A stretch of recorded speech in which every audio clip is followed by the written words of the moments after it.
News में आपका स्वागत है। मैं हूं आपके साथ शिवम दत्त मेहता और आप देख रहे हैं जवाब तो चाहिए। जवाब तो चाहिए में आज हम बात करेंगे कनाडा की। वो कनाडा जो अपने प्रधानमंत्री जस्टिन ट्रूडो के नेतृत्व में खालिस्तान समर्थक नीतियों के कारण अंधकार में जा रहा है, जो पश्चिम में विकासशील देशों के बीच में रहते हुए अपने कट्टर नीतियों के कारण दूसरे पाकिस्तान के रूप में उभर कर सामने आ रहा है और पाकिस्तान की राह पर चलते हुए अब उसने भारत के खिलाफ युद्ध का शंखनाद भी कर दिया है। भारत और कनाडा के बीच कूटनीतिक तनाव चरम पर है। इस बीच भारतीय विदेश मंत्रालय के प्रवक्ता रणधीर जायसवाल ने कनाडा पर आरोप लगाया है कि वह भारतीय राजनयिकों और वाणिज्य दूतावास अधिकारियों की निगरानी, उत्पीड़न और जासूसी कर रहे हैं।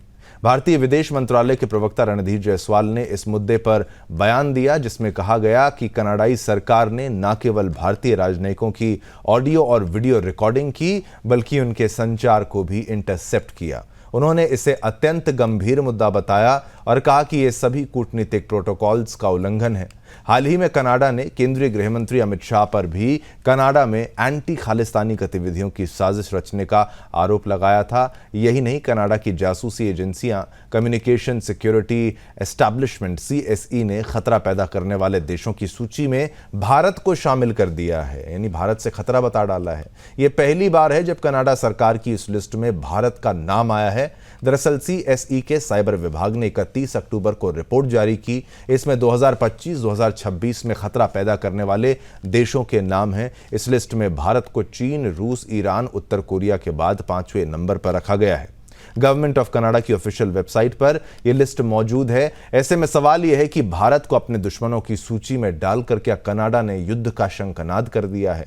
क्या कनाडा बन चुका है पूरी तरह से खालिस्तान? क्या भारत भी घोषित करेगा कनाडा को आतंकी देश? और क्या ट्रूडो की पॉलिटिक्स कनाडा को खत्म कर देगी? करेंगे इसी पर चर्चा, लेकिन उससे पहले सुनिए भारतीय विदेश मंत्रालय के प्रवक्ता रणधीर जायसवाल ने आखिर क्या कहा इस मुद्दे पर। भारत के पूर्व राजनयिकों ने क्या प्रतिक्रिया दी, उसके बाद चर्चा को आगे बढ़ाएंगे। Recently informed by the Canadian government that they have been AC चला दो, AC continued to be under audio and video surveillance. Their communications have also been intercepted. We have formally protested to the Canadian government as we deem these actions to be a flagrant violation of relevant diplomatic and consular conventions. By citing technicalities, the Canadian government cannot justify the fact that it is indulging in harassment and intimidation. Our diplomatic and consular personnel are already functioning in an environment of extremism and violence. This action of the Canadian government aggravates the situation and is incompatible with established diplomatic norms and practices. No country has the power to do it, because according to Vienna Convention, a diplomat and his property is person and property is non-violable. That means you cannot touch, you cannot put him or her under surveillance. But Canadian government has done it, and this is the rarest of rare cases of violation of international law according to Vienna Convention. This is truly astonishing, I think, and it's quite bizarre. For consular agents of a country with have representation in another country to be subjected to this sort of surveillance is in contravention of the relevant conventions, diplomatic and consular conventions, and for them to even sort of inform our consular officials that they're under surveillance is something totally bizarre. I can't imagine that a civilized, democratic country like Canada would adopt such measures. Yeah, no, I consider this action by the Canadian authorities, as the External Affairs spokesperson has said, Randeep Jaiswal has said, that this is a flagrant violation of their duties, of their obligations, of their responsibilities. The fact that they have not only put our officials under surveillance, but also have the temerity to announce that to us. And I think this should merit an extremely strong reaction, response from the Government of India. Merely to criticize Canada, in my opinion, is not enough. I think we should be going beyond. So far what we've been doing is that we're reacting to what Canada is doing. And Canada has crossed all limits of decency and normal diplomatic behavior. चलिए, हमने आपको प्रतिक्रियाएं सुना दी। अब चलते हैं कुछ ही पलों में अपने मेहमानों के पास और उनसे पूछते हैं सवाल कि आखिर इतने रिश्ते खराब कैसे हो गए और कनाडा की तरफ से इस रिएक्शन का जवाब किस तरीके से और कड़े शब्दों में दिया जाना चाहिए ताकि ऐसा दोबारा ना हो। और कनाडा से भारत के रिश्ते खराब होते हैं तो इससे कनाडा को ज़्यादा नुकसान है, भारत से ज़्यादा कनाडा को इसका नुकसान है। और जस्टिन ट्रूडो की पॉलिसीज़ और उनके निर्णय क्या बिल्कुल एक गलत रास्ते पर जा रहे हैं? ये तमाम सवाल जो हैं अपने मेहमानों से पूछेंगे। कुछ ही पलों में आपके टीवी स्क्रीन्स पर वो आएंगे। लेकिन भारतीय अधिकारियों की अगर जासूसी की जाएगी, जानकारी भी आरोप लगाया जा रहा है कि भाई वॉशिंगटन पोस्ट को जानकारी दी गई है, एक विदेशी अखबार को जानकारी दी गई है। भारत में जिस तरीके से ऑफिशियल सीक्रेट एक्ट होता है, कनाडा में भी उस तरीके की सीक्रेसी को बनाए रखना एक जिम्मेदारी है वहां की सरकार की। और सोचिए अगर भारत भी इसी तरीके से बाहर से आए अफसरों का, राजनयिकों का, एम्बेसडर्स का या फिर एक्सटर्नल अफेयर्स मिनिस्ट्री में आए हुए लोगों का अगर वो जासूसी करने लगे तो फिर वो किस तरीके से, उसको किस अंदाज में देखा जाएगा और उसका विरोध कैसे किया जाएगा, ये तमाम सवाल जो हैं वो बनते हैं। चलिए, स्वागत करना चाहूँगा हमारे इस वक्त जो टीवी स्क्रीन्स पर कुछ ही पलों में जो एक्सपर्ट्स का पैनल है वो जुड़ जाएगा। अभी प्रफुल्ल बख्शी जी, तस्वीर में उनकी देख पा रहा हूँ, वो हमारे साथ हैं। आपका धन्यवाद, आपने समय निकाला। साथ ही साथ सोमशेखर जी हमारे साथ हैं। मैं सबसे अनुरोध करूँगा कि आप अपना ऑडियो और वीडियो ऑन कर लें। पूर्व राजनयिक वो हैं सोमशेखर जी।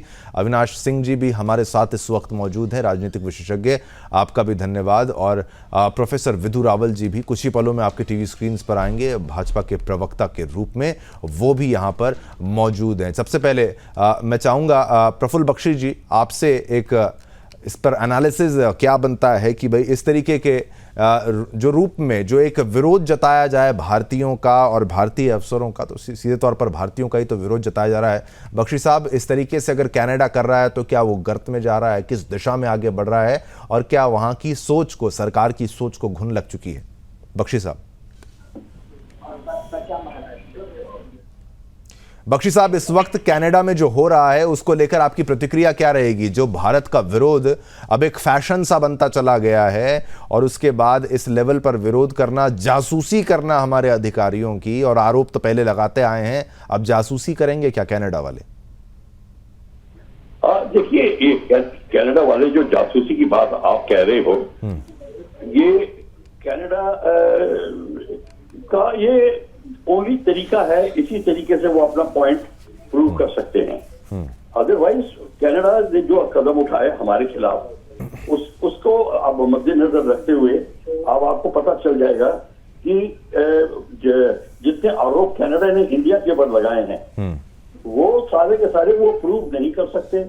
वो तो जासूसी का आरोप लगाने की जो बात है, अब वो कई तरफ की बात है। आप किस एंगल से बात कर रहे हैं, मेरे को वो बताइए। मैं ये कह रहा हूं कि भाई ये रिश्ते हमारे भारत और कनाडा के किस दिशा में जा रहे हैं और भारत पर इस तरीके से आरोप लगाना और जासूसी करने की भी क्या अनुमति होती है? बख्शी साहब, आप सुरक्षा को ज़्यादा बेहतर समझते होंगे, एक प्रिवेसी नाम की भी चीज़ होती है। अगर ऐसे बाहर से आए अधिकारियों की भारत भी क्या ऐसे जासूसी करने बैठ जाएगा तो फिर डिप्लोमेसी नाम की चीज़ तो क्या बची फिर? प्रफुल्ल बख्शी जी। नहीं, देखिए, ऐसा है, आपको ये बात पता होनी चाहिए कि जासूसी एक अलग चीज होती है, इंफॉर्मेशन गैदरिंग अलग चीज होती है। अगर वो इंफॉर्मेशन गैदर कर रहे हैं, वो काम होता है, चाणक्य नीति कहती है, और कनाडा भी वही कर रहा है, अमेरिका भी वही कर रहा है। और ये कहना बिल्कुल गलत होगा, कोई कंट्री नहीं करती, सारी कंट्रीज करती हैं। कोई एक कंट्री भी ऐसी नहीं है जो नहीं करती, पर जासूसी नहीं करते। जो इंफॉर्मेशन होती है उसको वो शिफ्ट करते हैं और देखते हैं कि वो इंफॉर्मेशन उनके लिए ठीक है कि नहीं है। ये इट डजंट अमाउंट टू जासूसी। पर अगर कोई उसका लांछन लगाए कि ये जासूसी कर रहे हैं, वो दूसरी बात है। और कोई चीज ऐसी भी होती है जो देखते हैं कि अब हमारी गवर्नमेंट की पॉलिसी और उनकी गवर्नमेंट की पॉलिसी आपस में मिलती नहीं है, तो फिर वो देखते हैं कि कहाँ फायदा हो सकता है, किससे दोस्ती होके, किससे हम अपना फायदा निकाल सकते हैं। ये सारी की सारी चीजें होती, जैसे कनाडा हमारे साथ कर रहा है। कनाडा हमारे खालिस्तानियों को सपोर्ट कर रहा है। क्यों सपोर्ट कर रहा है? क्योंकि खालिस्तानियों को सपोर्ट करने से एक तो पूरा का पूरा उसको डायस्पोरा मिल जाता है उनके प्राइम मिनिस्टर को वोट देने के लिए, बहुत बड़ा उनको सपोर्ट सेल है कनाडा में उनका। दूसरा ये है उनके ऊपर प्रेशर है वेटिकन का चर्च जो क्रिश्चियनिटी कन्वर्ट करने के लिए पंजाब में, तो वो खालिस्तानी के द्वारा करा रहे हैं, तो वो उसके वो कर रहे हैं। तो अब उसको आप देखिए भारत के हित में जो होगा भारत करेगा। और अगर इसमें अगर कनाडा अगर चिढ़ के कहे कि फलाने के ऊपर अटैक किया और मारने की कोशिश करी और ये गवर्नमेंट का जो रूल था इसको लेके बात है, तो ये बात चिंताजनक बन जाती है। जब तक वो प्रूफ ना लाए तो वो कोई बात नहीं हो सकती। तो वो मीडिया में जाके ये बोलते रहेंगे अब निज्जर की हत्या हुई या किसी की हत्या हुई या किसी के ऊपर अटैक हो रहा है, ये तो आपस में इंटरनल प्रॉब्लम्स होती हैं, वो आप कुछ भी कह के लगा सकते हैं। और इस समय कनाडा को सपोर्ट कर रहे हैं सारी white countries, NATO countries, European union, ये सब कर रही हैं from Australia upwards, great Britain वगैरह सारे कनाडा को सपोर्ट कर रहे हैं। क्योंकि आपको ये भी पता होना चाहिए भारत की जो इंक्रीजिंग इकोनॉमिक स्टेटस है और जो भारत जो प्रगति कर रहा है वो उनको अब भा नहीं रहा है फूटी कौड़ी, क्योंकि भारत उनके हर एक प्रोग्रेसिव वेंचर पर बख्शी साहब एक बात ये नहीं समझ में आ रही कि भाई वो जासूसी करते हैं, आप कह रहे हैं कि भाई बिल्कुल ठीक, आपकी बात पे मैं बिल्कुल असहमत तो नहीं हो सकता कि भाई इंटेलिजेंस गैदरिंग का जो है वो नियम है वो कर रहे हैं हर कोई एक मतलब एक सीमा रेखा के अंदर रहते हुए, लेकिन ये भी खबर है कि मीडिया से मुखातिब हो जाते हैं, उनको जानकारी साझा कर देते हैं। वॉशिंगटन पोस्ट पर ये आरोप लगाया गया है उनकी तरफ से कि भाई वो मीडिया को जानकारी साझा कर रहे हैं, ये सारी बातें क्या ये चीजें गलत नहीं है? कहीं तो we have to draw line ना कि हाँ कि आप किसी के देश के अंदरूनी मामले पे अगर आप दखल अंदाजी करें और उनकी मीडिया में मिलके उनकी गवर्नमेंट के खिलाफ कोई पब्लिश कराएं, ये गलत है। ठीक है तो पर क्वेश्चन है क्या भारत कर रहा है? हाँ वो आरोप लगा रहे हैं। आप भारत तो सोचा मैच्योर नेशन है, उसको समय नहीं है आरोप लगाने का। बिल्कुल। अगर कल हमारी नीति बन जाए आरोप प्रत्यारोप का पे हमारी कोई डिप्टी मिनिस्टर को बैठा दो, वो सारा यही काम करेगा। ठीक है। तो ये जो आप मत सोचिए कि को भारत पे आरोप लगा रहा है तो जरूर कोई सच है। नहीं, मैं वो आरोप पे नहीं, मैं कह रहा हूँ कनाडा की गतिविधियों पर मुझे शक है कि भाई चीन से भी रिश्ते खराब हो सकते हैं, अमेरिका से भी थोड़ा तनाव हो सकता है, लेकिन इस तरीके के आरोप केवल कनाडा से ही अगर हमें लगे तो फिर इसका थोड़ा सा विषय था। कोई नहीं बख्शी साहब, आपकी राय मैंने ली, आपकी बात को मैंने समझा भी। सोमशेखर जी भी हमारे साथ हैं, विदुरावल जी भी हमारे साथ है, अविनाश सिंह जी भी हैं। सोमशेखर जी, अगर ये टॉपिक को, सभी का स्वागत करना चाहूँगा, बीच में ऑडियो का इशू हुआ था, माफ़ कीजिएगा। सोमशेखर जी, क्या आप मेरी आवाज़ को अगर सुन पा रहे हैं तो इस विषय को लेकर आप क्या कहेंगे? भारत और कनाडा के रिश्तों में जो दरार आ गई है, the difference that has come, ये सारी चीज़ों को एनालाइज करते हुए इतने समय से आप देख रहे होंगे इन रिश्तों को, आज क्या हो चुका है? ये क्या ट्रूडो की गलत नीतियों में his bad decisions are responsible? आपको ऐसा लगता है? सोमशेखर जी, अगर आप सुन पा रहे हैं तो। There is absolutely no dispute that, no doubt that it is because of Trudeau's I would say mostly unrestrained or very close to irresponsible actions that the relations between Canada and India have come down to this level. ठीक है। See for example, आपका video of हो गया है शेखर जी, आपका video भी on कर लीजिएगा, आपका वीडियो भी ऑन। ठीक है, आप बोलिए, अगर आप प्रयास करें, आप हिंदी में भी अगर थोड़ा सा बोल सकें तो हमें स्वीकार्य है, वरना आप जिस भाषा में कंफर्टेबल हैं।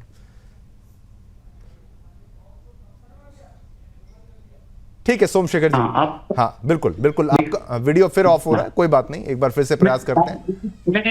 मैं हिंदी में भी बोलना चाहूंगा। हाँ जी, बोलिए। ऐसे है, इंडिया जो है अपने डिप्लोमेसी को काफी रिस्ट्रेंट के साथ कंडक्ट कर रहा है। ठीक है। As a very responsible nation, जहाँ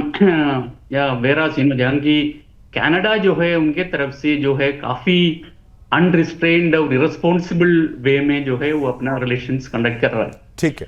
for example, I am reminded of A situation maybe a decade or 2 decades ago, when Indian diplomats were spied upon and some of them were beaten up in Islamabad. ठीक है. So the fact that a Western country who believes in democracy, who believes in freedom of speech, and who believes in the best practices of a liberal democracy, they are resorting to spying on our diplomats. They are resorting to putting restrictions on our diplomats and our consular staff. It is totally unacceptable. It is totally unacceptable. It is totally against the Vienna Conventions on. बिल्कुल. शेखर साहब, मैं तब तक आपकी बात को मैं समझा. आप अपना एक बार कैमरा फिर से आपका बार बार ऑफ हो जा रहा है, आप तब तक ऑन कर लीजिए, फिर आप अपना ऑडियो भी हम एक बार चेक कर लेंगे. लेकिन तब तक विदु रावल जी भी हमारे साथ है, अविनाश सिंह जी भी हमारे साथ है. लेकिन सबसे पहले गवर्नमेंट का तो रिएक्शन आए. विदु रावल जी, ये कनाडा की सरकार किस दिशा में जा रही है? खालिस्तान का समर्थन करना क्या मजबूरी है? अमित शाह तक जी का नाम वो ले लेते हैं, सारी बातें वो कर लेते हैं, भारत पर इस तरीके के संगीन आरोप लगाते हैं. भाई अमेरिका क्या करता है इस पर कभी कोई ऐसा कोई बड़ी टिप्पणी नहीं आती, चीन क्या करता है इस पर कोई बड़ी टिप्पणी नहीं आती. अब भारत ने थोड़ा सख्ती से विरोध क्या जताया, तो ये क्या अपने बिल से बाहर आ गए? इनके मंसूबे साफ साफ जाहिर होने लगे. भारत का स्टैंड कहीं भारत के विरुद्ध तो नहीं जा रहा है. डिप्लोमेसी अच्छी करने का प्रयास जो है पीएम मोदी ने बहुत किया, लेकिन अब इस तरीके से जहर उगला जाए, जासूसी का आरोप लगाया जाए और खुद वो जासूसी करते हैं, ये किस दिशा में बढ़ रहा है? आपकी प्रतिक्रिया क्या रहेगी, एक पार्टी के नाते भी और एक भारतीय नागरिक होने के नाते भी, दोनों? शिवम जी, आपको और आपके माध्यम से आपके पैनलिस्ट को नमस्कार, और हमारे जो साथी ये दर्शक देख रहे हैं इस पूरे शो को, उनको भी नमस्ते. मैं उम्मीद कर रहा हूं मेरी आवाज ठीक ठाक. बिल्कुल बोलिए. देखिए, कनाडा ने इस दौरान अपना एक बहुत ही अनप्रोफेशनल जो कंडक्ट रहा है, अनडिप्लोमेटिक जो कंडक्ट रहा है, इससे खुद कनाडा एक्सपोज हुआ है दुनिया में. उनकी डोमेस्टिक कंपल्शन हो सकती है जस्टिन ट्रूडो की, जिसके कारण वो उसको कैटर करने के लिए इस प्रकार से वो एक शो लगाए हुए हैं. लेकिन इससे खुद कनाडा की साख जिस प्रकार से गिरती जा रही है, अब ये महत्व का विषय नहीं रह जाता जब सरकारी तंत्र से बात निकल कर आती है कि जानबूझकर कुछ चीजें मीडिया को लीक की गई है एक नैरेटिव बनाने के. देखिए, नैरेटिव तब तक नैरेटिव है जब तक वो छुपाया जाए. जब सामने आकर आप जो है कबूल भी कर लेते हैं और आपकी तरफ से बातें आ जाती हैं, तो वो षड्यंत्र का नाम दिया जा सकता है उसको. तो कुल मिलाकर कनाडा एक बहुत वीक विकेट पर इस समय खेल रहा है. और भारत और कनाडा के जिस प्रकार से हमने विदेश मंत्रालय के प्रवक्ता के श्रीमुख से हमने सुना ही कि इससे हमारे जो द्विपक्षीय संबंध हैं वो भी खटास में आ रहे हैं. जस्टिन ट्रूडो को समझना पड़ेगा और वहां की राजनीति करने वाले सभी लोगों को समझना पड़ेगा कि अभिव्यक्ति की आजादी तब तक ही है जब तक वो किसी और देश की संप्रभुता पर हमला नहीं होता. अगर आपकी अभिव्यक्ति की आजादी से किसी और देश की संप्रभुता पर कोई हमला होता है, तो मुझे लगता है वहां पर आपको एक फुल स्टॉप लगाना चाहिए. ये बिना बात का विवाद है, लेकिन हम जानते हैं कि जस्टिन ट्रूडो जिस वीक विकेट वहां पर कनाडा में है, उनकी इंटरनल पॉलिटिक्स में जिस बहुत गीली विकेट पर वो खेल रहे हैं, बिल्कुल उस नाते से हो सकता है डोमेस्टिक कंपल्शन उसको कह रही हो, लेकिन अपने डोमेस्टिक कंपल्शन के चलते इतना आप डिप्लोमेटिक कूटनीति में इस प्रकार से आप जो है फेल हो जाएंगे, ये कनाडा के लिए बुरा नाम लेकर आ रहा है. This is bringing bad name for Canada itself. लेकिन इससे बड़ी बात जो आपने भारत के संबंध में आपने अगर पूछा है, तो भारत का कंडक्ट बहुत प्रोफेशनल रहा है. भारत ने बहुत संयमित तरीके से इस पूरे विषय को पिछले कुछ दिनों में झेला है, और कनाडा के लगातार प्रोवोक करने के बावजूद भी हमने बहुत संयमित जो है अपने रिएक्शंस दिए हैं. बिल्कुल. हमारी डिप्लोमेसी बहुत मजबूत है. हमारी कूटनीति के पीछे भी हमने देखा कि किस प्रकार से हमने चीन वाला जो हमारा जो सीमा विवाद था, उसको कूटनीति के जरिए हमने बहुत हद तक सुलझाया है. बिल्कुल. हमने देखा पहले जो ईरान के साथ कुछ थोड़े दिनों पहले तलखी हुई थी, लगभग 2 साल पहले, उससे हम हटकर आज किस प्रकार से ईरान के साथ खड़े हो पा रहे हैं. हम अपनी बैलेंस कर पा रहे हैं रिलेशन को इजराइल और ईरान के बीच में. हम बैलेंस कर पा रहे हैं यूक्रेन और रूस के बीच में. हम बैलेंस कर पा रहे हैं वेस्ट और ईस्ट के बीच में. तो ये मोदी सरकार की एक बड़ी शानदार डिप्लोमेटिक एक कालखंड देखा है हमने, जहां पर हम ना झुककर बात करते हैं, ना नजर उठाकर बात करते हैं, नजर में नजर मिलाकर बात करते हैं. मुझे लगता है कि इससे अधिक डोमेस्टिक कंपल्शंस के तहत जो बुरा कनाडा के अंदर जो काम कनाडा अपने लिए बुरा नाम लेकर आ रहा है, कनाडा की जो डिप्लोमेसी पूरे फेल हो चुकी है, मुझे लगता है इससे अधिक इसमें ज्यादा नहीं पड़ना चाहिए।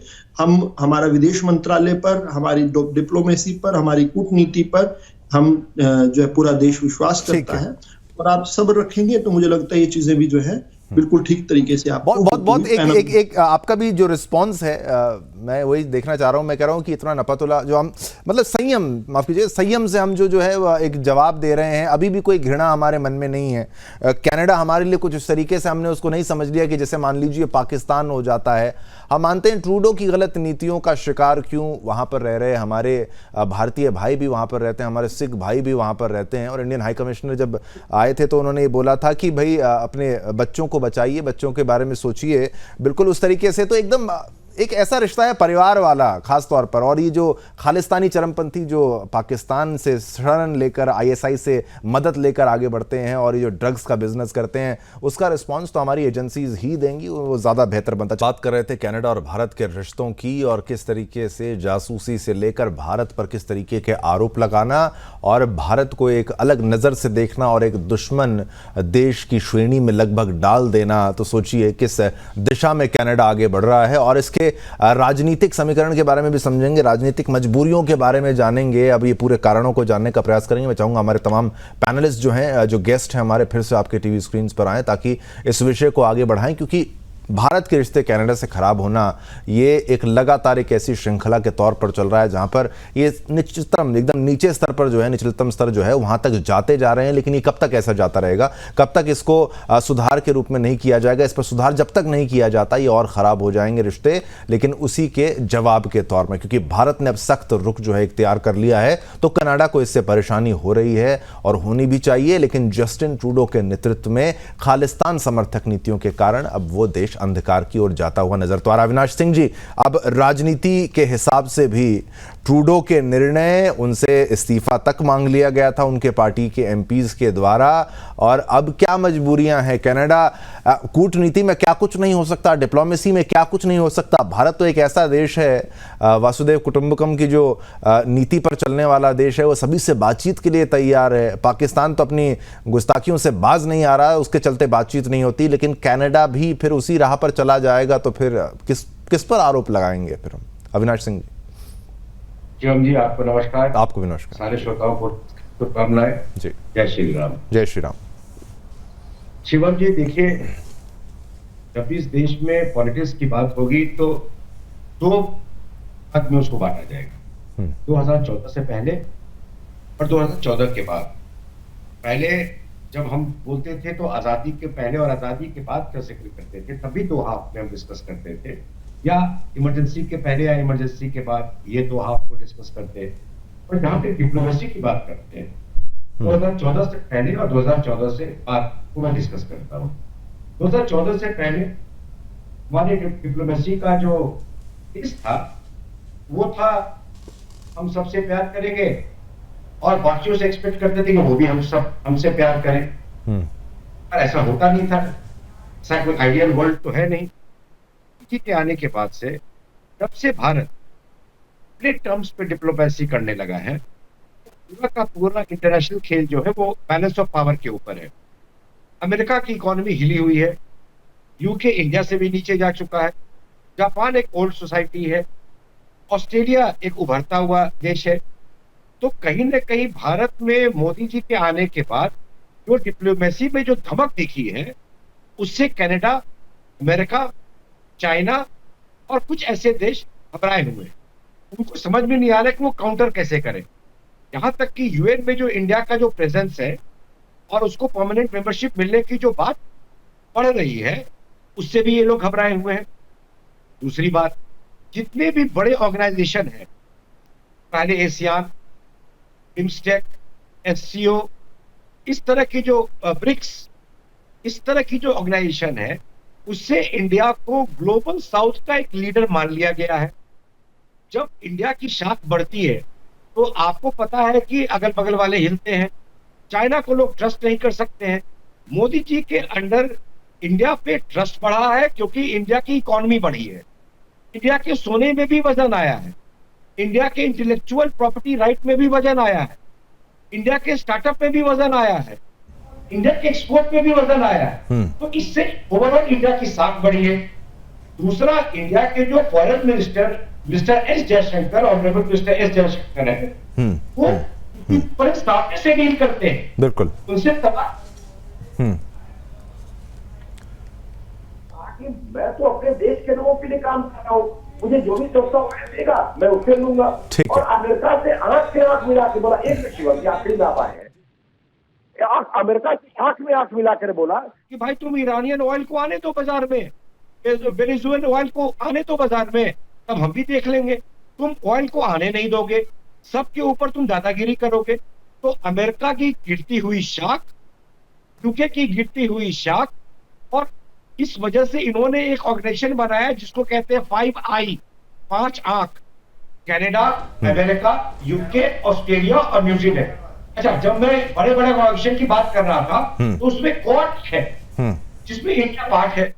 तो इंडिया अब एक मजबूरी बन चुका है, क्योंकि इंडिया एक सेंटर पॉइंट है। अगर दोस्ती करनी है तो इंडिया की जरूरत है, अगर इकोनॉमी को बढ़ाना है तो इंडिया की जरूरत है, अगर टेक्नोलॉजी को बढ़ाना है तो इंडिया की जरूरत है, अगर जनता हो तो इंडिया से आके हाथ मिलाना है, फ्रांस हो तो इंडिया से आके हाथ मिलाना है, पूरा यूरोप इंडिया के रेड कार्पेट है।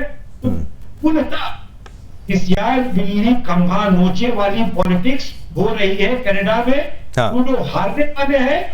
पहले गदर पार्टी के लेकर के खालिस्तान के जो कुख्यात लोग हैं वो देश बनाया उन्होंने कनाडा को, पर ये चलने वाला नहीं है। और भाई बिल्ली खंबा नोचे, अविनाश जी मैं कह रहा हूँ बिल्ली खंबा नोचे, तो हाँ मैं वही कह रहा हूँ बिल्ली खंबा नोचे, लेकिन शेर से तो नहीं उलझना चाहिए ना, भारत नाम के शेर से।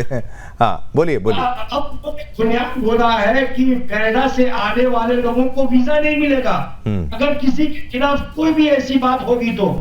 सब खबरें बैठे हैं, तो इसीलिए आप वोट 2014 के पहले वाला इंडिया नहीं है। You love me I love all. अगर हम छेड़ोगे हम छोड़ेंगे। ठीक है, बिल्कुल। सोमशेखर जी, आपकी बात शुरुआत में हमने ली थी, एक बार फिर से आपसे वही प्रश्न रहेगा कि भाई भारत का जो रुतबा बढ़ता जा रहा है, कि भाई हमारा फेम बढ़ता जा रहा है, दुनिया में हमारी जो सेइंग है, हमारी बातों की अहमियत बढ़ती जा रही है, जो हम कहते हैं वो होता है। रूस भी भारत की तरफ देखता है, यूक्रेन भी भारत की तरफ देखता है, चीन से भी रिश्ते अच्छे होते हैं। अवार्ड दिया हुआ है मोदी जी को। बिल्कुल वही बात। सोमशेखर जी से भी ये सवाल रहेगा, क्योंकि पहले ऑडियो थोड़ा बंद हो गया था। अब आप किस तरीके से देखते हैं कनाडा से ये जारी जो एक तरीके से ये मतलब साइलेंट वॉरफेयर ही कहूंगा मैं इसको, शांति से चल रहा है पर चल तो एक तरीके का छद में युद्ध ही चल रहा है, जहां पर क्या किसका फायदा होने वाला है? सोमशेखर जी आप प्रयास करिएगा हिंदी में बोल पाए तो, पर जो आपको कंफर्टेबल रहे उसी में। जी ऐसे जी देखिए, जो हमारा ट्रेड जो है कनाडा के साथ सिर्फ क्लोज टू 9.36 बिलियन है। तो as a trading partner Canada is not a major trading partner. Number one, we have huge interest in our NRIs and PIOs there actually. So the 1.8 million Indian diaspora here, out of which 1 million non-resident Indians are there, non-resident Indians, not only PIOs. And also we have a huge हमारा students जो है 4.5 lakh students हमारे उधर पढ़ रहे हैं। तो ये सारे चीजों को भी हमको ध्यान में रखना चाहिए जब हम हमारा जो भी रिस्पॉन्सेस है। मुझे इस बात में कोई डाउट नहीं है कि हमारे honourable prime minister Modi ji के अंडर जो है हमारा जो फॉरेन पॉलिसी जो है जैसे जो इसको चलाया जा रहा है, और हमारे डॉक्टर एस जयशंकर जो है, ये तो बिल्कुल I can say that one of the most professional best best team as a government, as in the foreign ministry, we are conducting our relations on a very strong footing. We are doing extremely well. So हम जो रणनीति जो अपनाया हुआ है, हमारा जो calibrated approach है वो बिल्कुल सही है।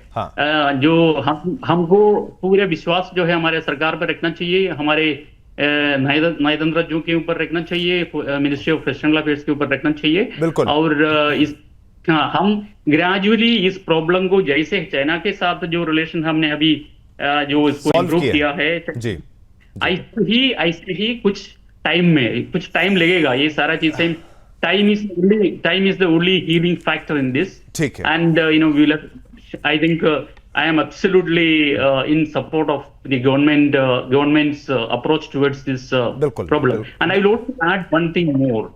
See, India is conducting its diplomacy. Modi ji is conducting diplomacy as a statesman, and Mr. Trudeau is conducting his diplomacy as a politician. Definitely. Because of political compulsions, because of his domestic political compulsions. So let us have faith in our government, and let us support our government at this time. Definitely, being a politician is one ball game, and being a statesman is a different ball game altogether. Statesmanship is more required. It goes on the line of Shri Atal Bihari Vajpayee ji. He was a big statesman as we remember him. चलिए बख्शी साहब, आपसे भी एक मैं response लूँ कि भाई सोमशेखर जी कह रहे हैं कि भाई भारत जो कर रहा है बिल्कुल एकदम नपातुला जो है, एकदम अपना बिल्कुल आप पे आते हैं अविनाश जी। बस प्रफुल्ल बख्शी जी का भी एक रिस्पॉन्स महत्वपूर्ण है। बख्शी जी, और कुछ इसमें किया जा सकता है क्या बेहतर करने के लिए? क्योंकि खालिस्तानी पॉइंट जब यहां पर ले आया जाता है, भारत का विरोध जब ले आया जाता है, और वहां पर भी हमारे सिख भाई हैं जिनको ब्रेन वॉश करने की प्रक्रिया, उसमें ISI कह लीजिए, पाकिस्तान कह लीजिए, ट्रूडो जैसे राजनेता कह लीजिए। बख्शी जी, क्या इलाज है? आपको क्या लगता है भाई, डिफेंस पॉइंट ऑफ व्यू से और डिप्लोमेसी पॉइंट ऑफ व्यू, दोनों से? बख्शी साहब, पहले आपसे।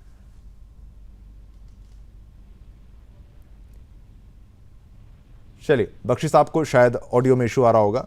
ठीक है। विदुर रावल जी, पहले मैं आपसे इसी पर ये सेम क्वेश्चन कि भाई एक राजनेता के रूप में जो किया जा रहा है, मैं वही समझता हूं, मैं आपसे ही पूछना चाहूँगा। हम जब बात करते हैं खालिस्तान की तो हम उसको हमारे सिख भाइयों से बिल्कुल अलग रख देते हैं, क्योंकि भाई वो कोई फ़र्क उसमें नहीं है, लेकिन ये उसी एंगल से खेलने का प्रयास करते हैं। खालिस्तानी मज़हब धर्म, मैं तो मज़हब ही नहीं कहूँगा, धर्म की बहाना बनाकर वो खेल खेलते हैं, जिसमें पता है सभी दुनिया को कि भाई खालिस्तानी कर क्या रहे हैं। तो फिर इसका इलाज क्या है विदुर रावल जी?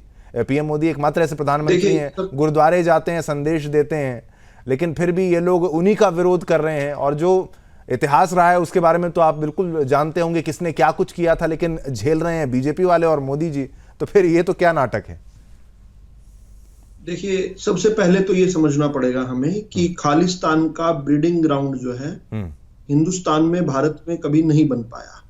कभी भी खालिस्तानी मूवमेंट को हिंदुस्तान में, भारत में, पंजाब में भी कभी उतनी स्वीकार्यता नहीं मिल पाई। आतंकवाद के जब शिखर का दौर था, बिल्कुल पंजाब में आतंकवाद जो है शिखर पर था जिस दौर में, उस दौर में भी खुद पंजाब के अंदर से वॉइसेस निकल कर आई और उन्होंने खालिस्तान का प्रतिकार किया। तो ये बात हमें समझनी पड़ेगी।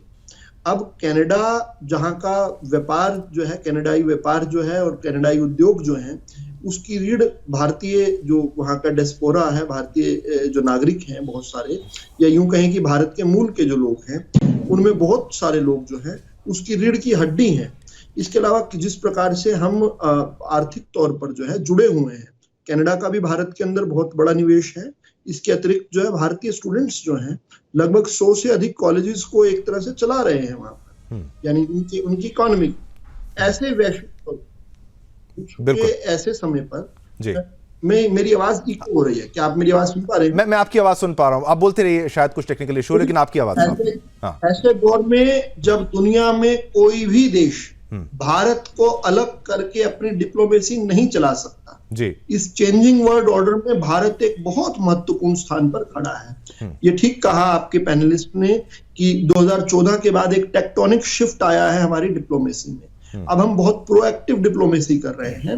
We are a darling to both the sides. हम जहां पर भी खड़े हैं, हमें हर पक्ष जो है अपने पाले में रखना चाहेगा।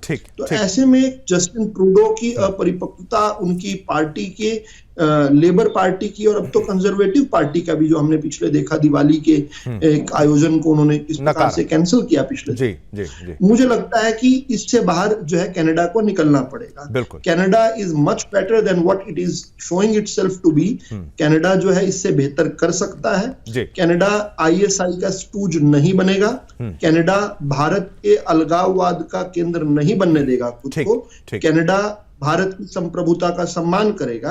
और मुझे लगता है अगले कुछ समय में, जब हम देख रहे हैं कि US का भी इलेक्शन जो है वो इस हफ्ते में उस चुनाव में भी रिजल्ट आने वाले हैं कुछ, तो उसके बाद जो है चीजें बदलने वाली हैं। बिल्कुल मुझे लगता है जस्टिन ट्रूडो को भी इस चेंजिंग वर्ल्ड ऑर्डर में बिल्कुल रावल जी, बिल्कुल रावल जी, हाँ ठीक है, वो एक जो चला आ रहा है, एक क्योंकि समय थोड़ा सा कम है यहाँ पर। अविनाश सिंह जी, आपका एक रिस्पांस जो आप देना चाहते हैं आपका लेते हैं, फिर उसके बाद डिबेट को वाइंड अप भी करना है। अविनाश जी।